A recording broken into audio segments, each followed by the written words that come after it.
Police अफसरों के तबादले पर वफाक और सिंध हुकूमत में फिर ठन गई। अफसरों को रोटेशन पॉलिसी के तहत तबादलों के वफाक के अहकामात पर अमल दरामद से रोक दिया गया। वज़ीर आला मुराद अली शाह ने तमाम DIGs और PS अफसरों को चार्ज छोड़ने से मना कर दिया।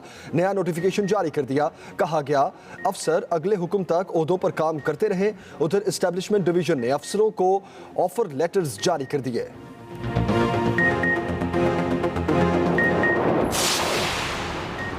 शहबाज शरीफ कदम बढ़ाएं तो इमरान खान की हुकूमत गिर जाएगी। पीपल्स पार्टी रहनुमा नैयर बुखारी कहते हैं वफाकी हुकूमत गिराने के लिए तमाम आईनी और कानूनी रास्ते अपनाने को तैयार हैं। हमारे मौक़िफ़ की वजह से अपोजिशन को कामयाबियां मिली। ये हमारे एजेंडे पर अमल करें तो सबको फ़ायदा होगा। सईद गनी ने कहा सिंध में MQM ने गैर कानूनी तामीरात की, इन्हें रेगुलर करने की इजाज़त दी जाए। नस्ला टावर जैसी कार्रवाइयों से हज़ारों लोग बेरोज़गार हो जाएंगे। पेशावर में वज़ीर आला को जलसे की इजाज़त दे दी, हमें नहीं दी गई। इंतजामी अफसर रियासत के मुलाजिम हैं, PTI के नहीं। जब हम करप्शन को बुरा नहीं समझते तो माशरा तो तबाह हो जाता है। जो सबसे बड़ी तबाही आई है कि हम चोरों को बुरा ही नहीं समझते, तो हम ये मैसेज देते हैं कि डाका मारना तो बड़ा डाका मारना, सिर्फ छोटे चोर ही पकड़े जाते हैं पाकिस्तान में। लाहौर में जजेस की मौजूदगी में सेमिनार में सजा याफ्ता मुजरिम को बतौर मेहमान खुसूसी बुलाया गया। पैगाम गया डाका मारना है तो बड़ा डाका मारो। वज़ीर आज़म इमरान खान के वार, कहा पाकिस्तान में सिर्फ छोटे चोर पकड़े जाते हैं, चोरों को बुरा ही नहीं समझा जाता। किसी मुल्क पर करप्ट लीडर से बड़ा और कोई अजाब नहीं हो सकता। लीडर कभी ऐसा नहीं करता कि अपने रिश्तेदारों को अहम ओहदों पर ले आए। जहलम में तकरीब से खिताब में ये भी बोले कभी बुज़दिल और करप्ट आदमी लीडर नहीं बन सकता। करप्शन को बुरा नहीं समझेंगे तो मुआशरा तबाह हो जाएगा।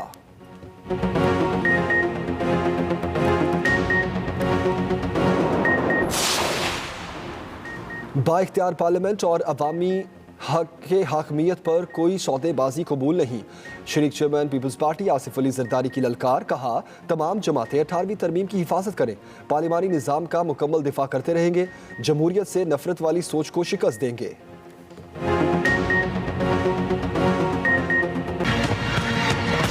वैक्सीनेशन फिर भी मौसर होगी इसके दिफा के लिए। जो एक डोज लगवा चुके हैं, आप वैक्सीनेशन सेंटर के ऊपर जाके आप अपनी दूसरी डोज जरूर लगवाएं। एक वायरस जब तेजी से फैलता है तो वह हमारे हेल्थ सिस्टम के ऊपर और जो प्रेशर आता है हेल्थ सिस्टम के ऊपर वो तेजी से आता है और उसमें खतरा ये हो जाता है कि खुदा ना खास्ता बेड्स और दीगर सहूलियात कम ना पड़ जाएं। कोरोना की नई किस्म पाकिस्तान को भी मुतासिर करेगी। NCOC ने खतरे की घंटी बजा दी, 2 से 3 हफ्तों को अहम करार दे दिया। असद उमर कहते हैं ओमिक्रॉन नामी वेरिएंट इंतहाई खतरनाक है, दुनिया भर में फैल रहा है। नए वेरिएंट का फैलाव पुराने वायरस की निस्बत ज्यादा तेजी से हो रहा है। पाकिस्तान में नई किस्म को कंट्रोल करने के लिए इकदाम कर रहे हैं। बचाव का वाहिद रास्ता वैक्सीनेशन है। मुआविन खसूसी से डॉक्टर फैसल सुल्तान ने बताया वैक्सीन में ताखीर करने वाले ममालिक मुतासिर हो रहे हैं।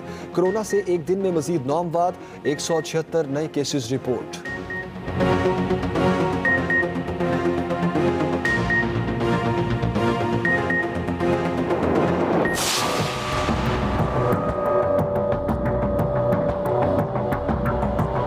तीन हफ्ते है हमारे पास जिसके अंदर ज्यादा से ज्यादा वैक्सीनेशन करके हमने इसके खतरे को कम करना है।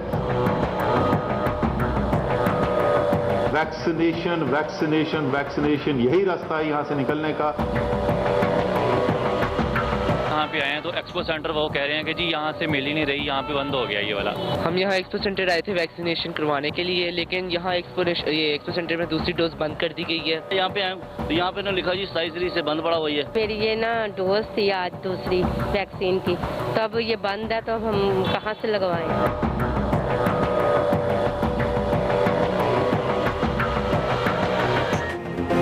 एक तरफ वैक्सीन और सिर्फ वैक्सीनेशन की राट, दूसरी तरफ पाकिस्तान का सबसे बड़ा वैक्सीनेशन सेंटर बंद। लाहौर के एक्सपो सेंटर में कायम कोरोना वैक्सीनेशन सेंटर अचानक बंद कर दिया गया। बाहर बैनर्स आवेजा करके ताले लगा दिए गए। महकमा प्राइमरी एंड सेकेंडरी हेल्थ भी खामोश। एक्सपो सेंटर लाहौर में 24 घंटे अवाम की वैक्सीनेशन होती थी। एक्सपो सेंटर में कायम डेंगू फील्ड अस्पताल भी खत्म कर दिया गया।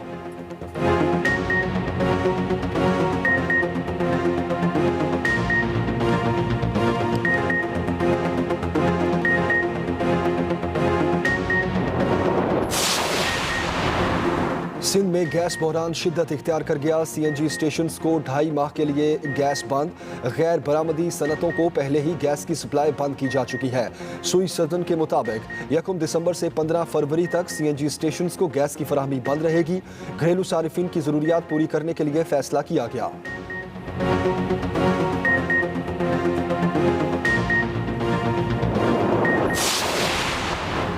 इस्लामाबाद के तालीमी इदारे आज से एहतजाजन बंद करने का ऐलान। तालीमी इदारों को म्यूनसिपल कॉरपोरेशन के मातहत करने के फैसले के खिलाफ असातिज़ा की एहतजाजी तहरीक का आगाज।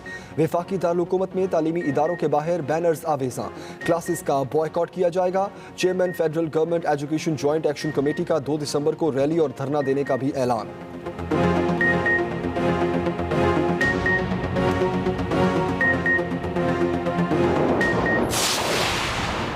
इलेक्शन कमीशन मेंबरान की तैनाती के लिए एक और इजलास बेनतीजा खत्म। पार्लिमानी कमेटी फैसला ना कर सकी। आइंदा इजलास 8 दिसंबर को होगा।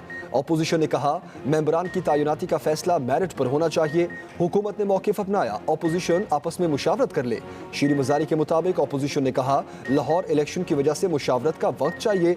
जो मेरिट पर होगा वो मेंबर तैनात होगा। साद रफीक बोले उम्मीद है तकर्री इत्तफाक़ राय से होगी।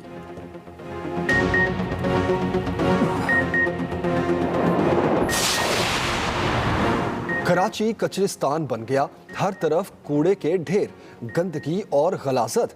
बल्दियाती मुलाजमीन की तनख्वाहें ना मिलने पर हड़ताल। कचरा उठाने का काम बंद। कचरा कुंडियों और गली मोहल्लों से कूड़ा करकट ना उठाया गया। अहम मार्केटों में भी हर तरफ गंदगी, बदबू से शहरियों का जीना मुश्किल। बल्दियाती मुलाजमीन का तनख्वाहें मिलने तक हड़ताल जारी रखने का ऐलान।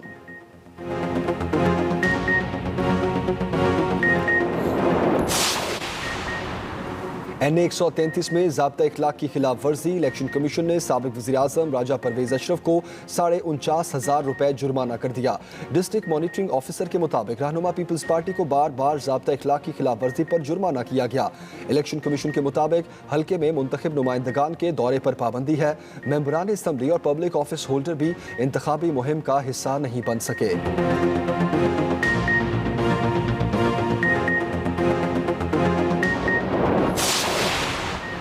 सिंध में खिलाफ ज़ाब्ता तामीरात और रिहायशी यूनिट्स को रेगुलराइज करने की तैयारी। सूबाई हुकूमत एक बार फिर ऑर्डिनेंस लाएगी। मुकर्ररा अरसे में तमाम गैर तजारती तामीरात को कानूनी तहफ़्फ़ुज़ दिया जाएगा। कमीशन बनाया जाएगा। सरकारी ज़मीन पर बने रिहायशी यूनिट्स और कसीर मंजिला इमारतों का तयन करेगा। जुर्माने के बाद रेगुलराइज किया जाएगा। ऑर्डिनेंस गवर्नर को भेजा जाएगा। मंजूरी की सूरत में नाफिजुल अमल होगा।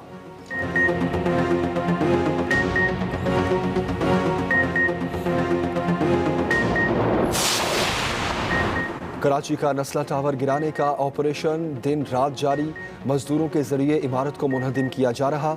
Association of builders and developers के चेयरमैन मोहसिन शेखानी कहते हैं नस्ला टावर की इजाज़त देने वालों के खिलाफ अदालत जा रहे हैं।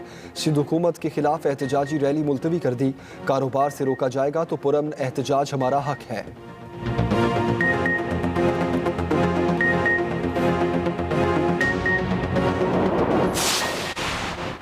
गुरुद्वारा करतारपुर साहब में मॉडलिंग शूट, सिखों के जज्बात मजरू। वफाकी वज़ीर इत्तलात फवाद चौधरी ने डिज़ाइनर और मॉडल को मुआफ़ी मांगने का कह दिया। कहा करतारपुर मजहबी अलामत है, कोई फिल्मी सेट नहीं। पंजाब पुलिस ने मामले की तहकीकात का आगाज़ कर दिया। जिम्मेदारों के खिलाफ सख्त कानूनी कार्रवाई का ऐलान कर दिया। वज़ीर आला पंजाब का नोटिस, चीफ सेक्रेटरी से रिपोर्ट तलब, इंक्वायरी का हुक्म। पाकिस्तान में सिख कम्युनिटी का मॉडलिंग करने वाली खातून के खिलाफ कानूनी कार्रवाई का फैसला।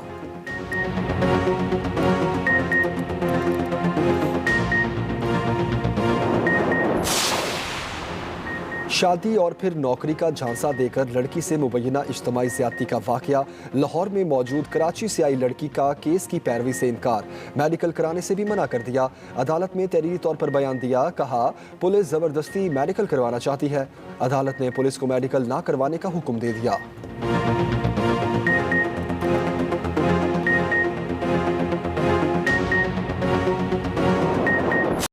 पंजाब में बल्दियाती कानून साजी मुश्किलात का शिकार। ऑर्डिनेंस के इजरा में तातुल।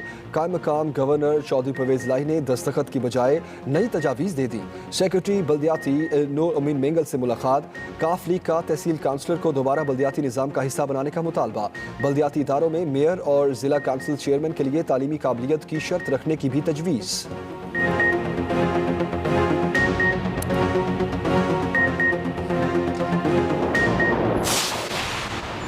सहाफत का एक और दरख्शंदा बाब बंद। सीनियर सहाफ़ी और मुतादिद अखबारात के साबिक एडिटर मोहम्मद ज़ियाउद्दीन 83 बरस की उम्र में इंतकाल कर गए।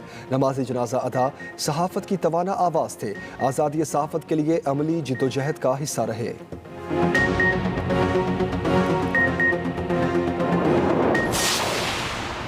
नायाब उकाब ट्रैकर लगाकर आज़ाद। सिंध वाइल्ड लाइफ ने बाज़याब कराए गए उकाब फ़ज़ा में छोड़ दिए।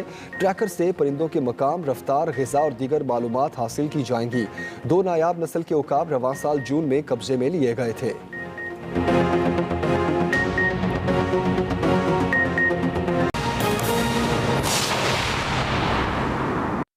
अस्सलामुअलैकुम, आप देख रहे हैं एक्सप्रेस न्यूज़। मैं हूं जमील सुखेरा। बुलेटिन में सबसे पहले आपको बताएं कि पुलिस अफसरों के तबादले पर वफाक और सिंध हुकूमत में फिर ठन गई। अफसरों को रोटेशन पॉलिसी के तहत तबादलों के वफाक के अहकामात पर अमल दरामद से रोक दिया गया।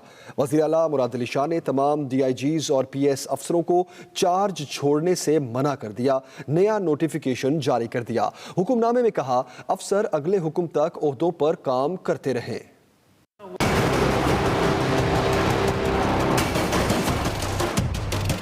अफसरान के तबादलों के मामले पर वफाकी और सिंध हुकूमत एक बार फिर आमने सामने। चंद दिन पहले एस्टेब्लिशमेंट डिवीजन ने अफसरान से रिपोर्ट ना करने पर जवाब तलब किया, तो अब सिंध हुकूमत ने चार्ज ना छोड़ने का हुक्मनामा उनके हाथ में थमा दिया।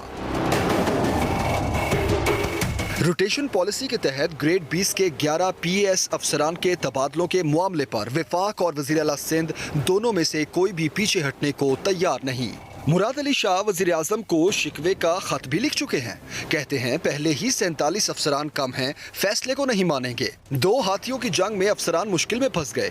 एक की माने तो दूसरा नाराज। वफाक की ना सुनी तो आइंदा तरक्की में रुकावटों की तलवार लटकती नजर आ रही है। 11 अफसरान में ग्रेड 20 के सैयद हसन नकवी, काजिम हुसैन जतोई, जाहिद अली अब्बासी, खालिद हैदर शाह, मोहम्मद नोमान शेख, जावेद अकबर रियाज, अब्दुल्ला शेख, साकिब इस्माइल मेमन, नईम अहमद शेख, उमर शाहिद हामिद और लेफ्टिनेंट रिटायर्ड मकसूद अहमद शामिल हैं। वकील राव, एक्सप्रेस न्यूज़, कराची। सिंध हुकूमत ने सूबे में खिलाफ ज़ाब्ता तामीर रिहायशी यूनिट्स को एक मरतबा रेगुलराइज करने के लिए ऑर्डिनेंस लाने का फैसला कर लिया। मुजवज़ा ऑर्डिनेंस के जरिए एक मुकर्ररा अरसे के दौरान तमाम गैर कानूनी तामीरात को कानूनी तहफ़्फ़ुज़ दिया जाएगा और ऑर्डिनेंस के जरिए एक कमीशन बनाया जाएगा जो इस बात का तयन करेगा कि कवायद की खिलाफ वर्जी करके बनाए गए कसीरुल मंजिला इमारतों समेत ऐसी दीगर तामीरात जो अब सिर्फ रिहायशी मकासद के लिए इस्तेमाल हो रही हैं और जिनको खाली कराने से कोई इंसानी अलमिया जन्म ले सकता हो, उनको बाज़ शराइतों जुर्माने के साथ रेगुलराइज किया जाए।